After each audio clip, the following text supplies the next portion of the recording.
নিশীথের অন্ধকার কেটে ভোরের আলো ফুটেছে। শুভ্র কোহেলিকার আবরণে ঢাকা চারদিক।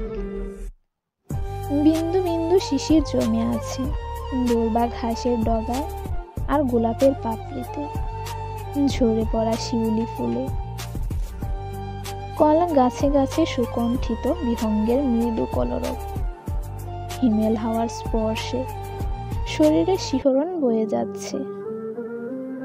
অন্তরের অতল গহ্বরে সুপ্ত বাসনার সৃষ্টি হচ্ছে, ক্ষণে ক্ষণে বৃদ্ধি হচ্ছে।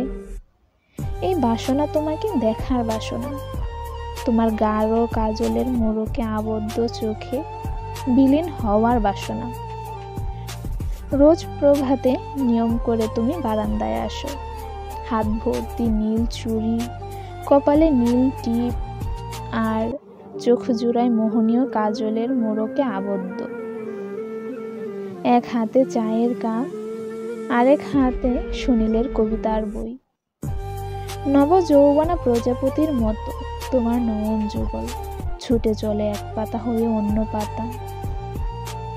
কুয়াশার মাঝে চাদর গায়ে বেরিয়ে পড়ি, এসে হাজির হই ঠিক তোমার বারান্দার সামনে থাকা শিউলি গাছের তলে।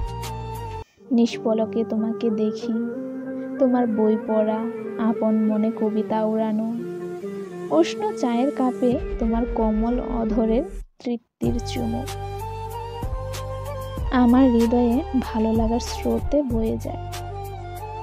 আন্দোলিত হয় আমার সমস্ত অনুভূতি। যদি কবি হতাম তবে তোমাকে নিয়ে কবিতা লিখে যেতাম সত্যজনক। তবে আমি কবি নই, আমি আড়ালের প্রেমিক।